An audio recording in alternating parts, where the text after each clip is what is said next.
Karena kita, apalagi kita di orang laki jamaah, orang laki ya, wallahi. Ya, buat kita tuh ibu segalanya. Saya tadi sampaikan kepada orang-orang perempuan, ibu jangan jadi wanita bucin, budak cinta itu hina. Korban nonton film Korea itu. Kalau ibu menginginkan cinta dari seorang suami, jangan merengek di hadapan dia. Jangan modal tangis, mata bengul, kemudian bau ingus minta tambahan bulanan. Hina. Jadi perempuan yang betul-betul berkualitas. Dan kalau memang menginginkan cinta, gampang sekali. Ulama mengatakan, kalau kau menginginkan cinta dari seseorang, ya cintailah yang dia cintai. Saya katakan tadi Pak, Bapak nggak hadir. Kami orang laki ini, ya memiliki 3 kebanggaan dalam hidup yang kami siapkan buat orang-orang untuk tahu itu. Yang pertama, buat kami orang laki ini bangga punya orang tua, khususnya ibu. Buat kami para laki-laki, seburuk apapun ibu kami akan mengatakan, wallahi ya ummi inti ala roksi, kau di atas kepalaku wahai ibu. Tolong jangan pernah kau burukan ibuku. Bahkan Nabi mengatakan, orang yang menghina orang tua orang lain, maka dia telah durhaka sama orang tuanya sendiri. Tolong cintai mertuamu, sayangi ibuku. Karena ketika kau mencintainya, maka aku akan mencintai. Jangan pernah benci dia, siapkan maklum. Kau tak dilahirkan dari rahimnya, tapi demi Allah, kau dijaga oleh makhluk yang pernah hidup dalam rahimnya. Cintai dia. Buat kami orang laki yang pertama itu. Maka kami akan menyiapkan maklum untukmu. Seburuk apapun kamu orang yang mencintai ibuku. Yang kedua, saya katakan tadi, orang laki ini sangat bangga dengan anak perempuannya. Kita senang punya anak laki, punya nasab. Turunan kita nggak putus. Tapi berasa jadi seorang ayah ketika kita punya seorang anak perempuan. Bangga gitu. Karena yang tahu ayahnya lelah ya anak perempuan. Bangga. Usianya pendek sekali. Anak perempuan ini nggak lama akan diboyong sama orang. Saya paling nggak suka kalau ada orang tanya bagaimana mengatur suka dan cinta kepada orang tua dan mertua. Orang mertua jadi nomor 2, orang tua nomor 1. Tolong jaga lisan. Nanti satu waktu kau jadi ayah seorang perempuan yang diambil laki-laki, kau baru tahu arti jadi seorang mertua. Maka jangan sakiti anak perempuannya. Karena buat kami laki-laki ketika terjadi pernikahan nanti, kami akan membacakan khutbatul hajjah buat anak kami. Kami nggak butuh ustadz buat khutbatul nikah. Ustadz cukup nasihat pernikahan, panjang kata nasihat. Tapi kalau khutbah nikah, kami orang laki, kami akan melatih diri untuk membiasakan membaca khutbah. Innal hamdalillah nahmaduhu wa nasta'inuhu wa nastaghfiruh wa na'udzu billahi min sururi anfusina dan seterusnya.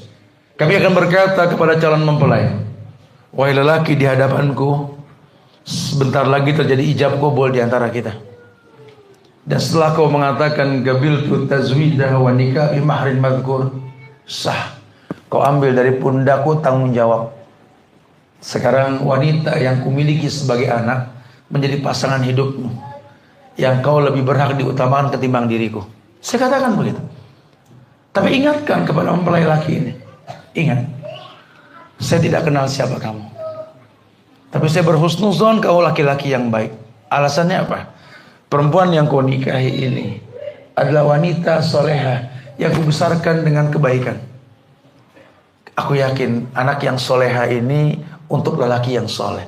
Kau orang yang baik di hadapan Allah nanti. Sekedar kau tahu, kubesarkan anak ini tidak dengan yang syubhat, apalagi yang haram. Tolong jangan pernah kau berikan nafkah yang syubhat, apalagi yang haram. Jangan kau pendekkan kerudungnya, karena ku panjangkan, ku anggap dia mutiara. Dialah qurrata aini, dialah pandangan mata indah di mataku. Jaga dia. Ketahuilah, perempuan yang kau nikahi nanti adalah makhluk yang penuh dengan kesalahan. Dia tulang rusuk yang bengkok. Jangan kau paksakan lurus, dia akan patah. Siapkan maklum. Dulu kami membesarkan anak ini, 10 kesalahan yang dia perbuat, kami siapkan 11 maaf untuknya. Asal kau tahu, ya lelah kami membesarkan dia. 100 keburukan yang pernah dia perbuat, manusia tak ada yang memakluminya. Kami orang tuanya menyiapkan 101 maklum buat dia. Sehingga kalau nanti kau menikah dengan dia, kau akan melihat kekurangannya. Tolong maklumi dia. Ketika lelah maklum kau berikan kepadanya, jangan kau sia-siakan. Balikan dia kepada ayahnya.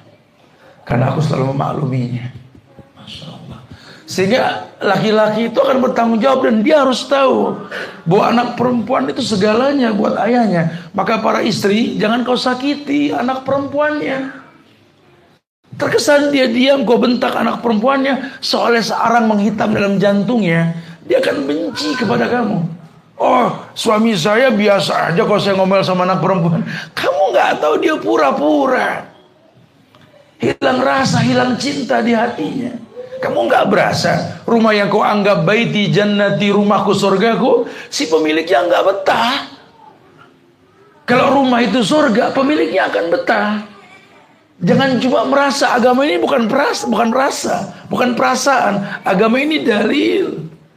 Dan yang ketiga, jangan kau memohon untuk dicintai. Cintailah, jagalah produk yang dia buat, rumah yang diberikan kepada kamu.